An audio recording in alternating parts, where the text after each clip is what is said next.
I'll preface this video by saying that in addition to what follows, Castaneda wrote of dealing with allies, like entities. And so I will say that though I speak of the other aspects, I do not uh, traffic in allies or entities. I don't interact with spirits in any way.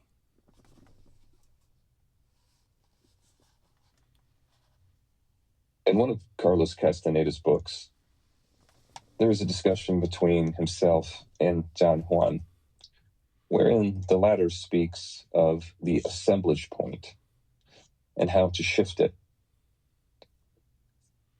One of the things that Don Juan talked about was the energy body and this gain of ability to see energetically, to have your energetic eyes. He said that most people were parasitized in the energy body. And so they were very anemic in terms of how they looked through these, I guess you would call them sorcerer's eyes that he had cultivated. But a sorcerer could identify another sorcerer by virtue of detecting their more robust energy body. So the assemblage point has to do with the energy body, kind of its, I don't know if you call it, the word would be its nexus or point of convergence. So by default, our assemblage point is it's where everything comes together in terms of sensory data. It's behind the eyes, in the head, and presumably this is the optimal place from which to pilot the meat suit by virtue of selection process. What follows is an interpretation of what's described regarding the shifting of the assemblage point based on experience that corroborates what's written. Firstly, the shifting of the assemblage point comes long after the first perception of the energy body, which occurs through concentration. In the Yaqui way of knowledge described in Castaneda's books, this piercing of the veil, this initial discovery, this initiation, it's accomplished through the use of a mixture of drugs, likely containing datura and other hallucinogens. Combined with this is a practice of presence, which allows for energy conservation. And then there is a banishing of the parasite that consumes and transmutes the energy body.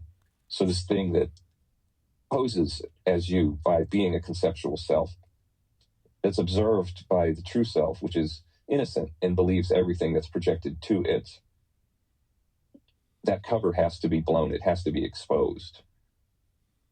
But before that, the parasite is fed by one who takes himself seriously.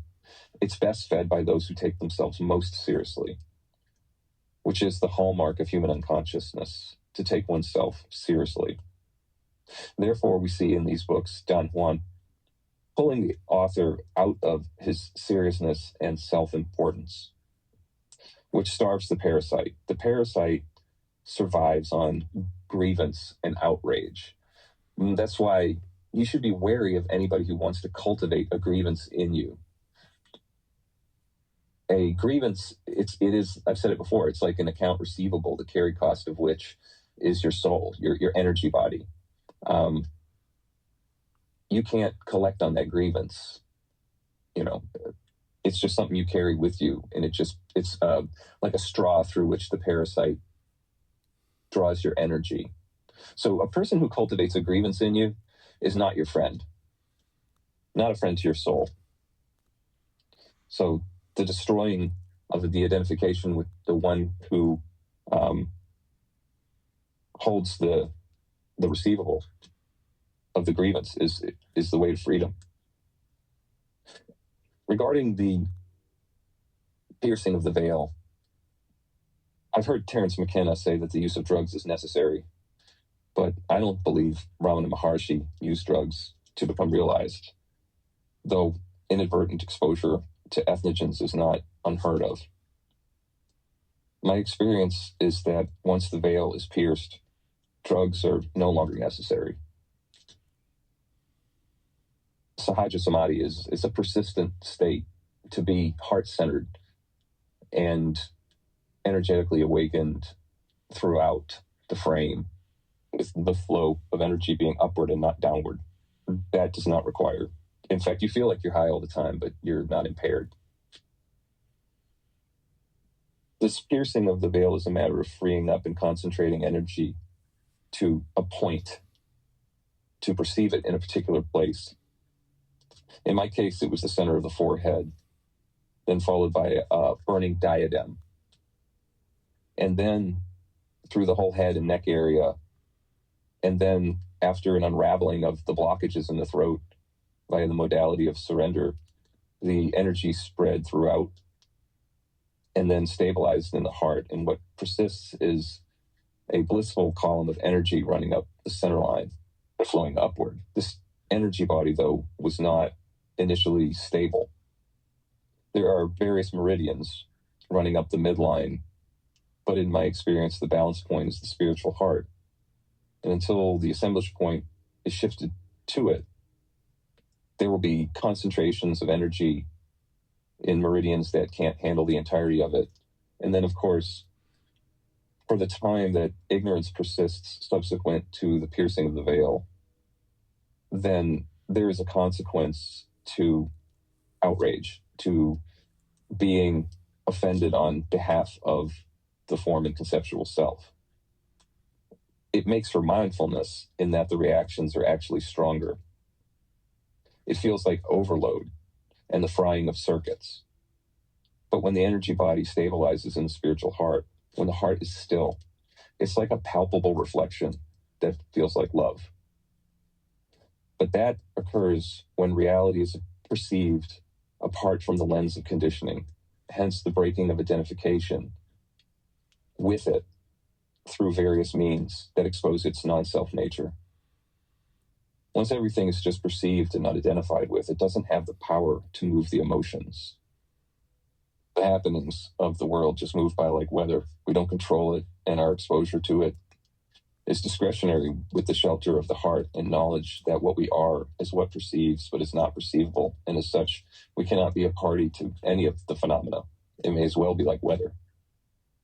From where we see is not in the physical, but rather what is seen is a projection arising from the form and energy that it harvests from the gross matter. The body is like a candle, and the flame is that which it projects into the astral, where what we are perceives it. Everything that's observed about it is a part of that flame, including the belief in being the candle. That belief is part of the projection. It's part of the flame. And we are what believes everything that is projected, which can include disbelief. We do not believe or disbelieve, but rather we perceive belief or disbelief, which arises from the projection of reality made by the form.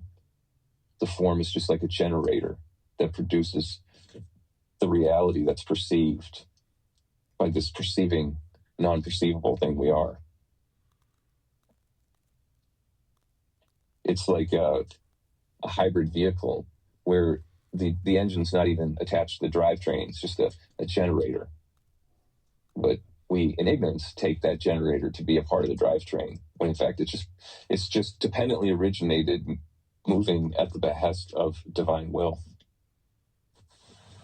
When belief in form as self is no longer projected into awareness, then neither is fear, and in such the form grows still within, allowing for the reflection of the love that is its witness, and in such that witness perceives the love that is in its own reflection in the spiritual heart.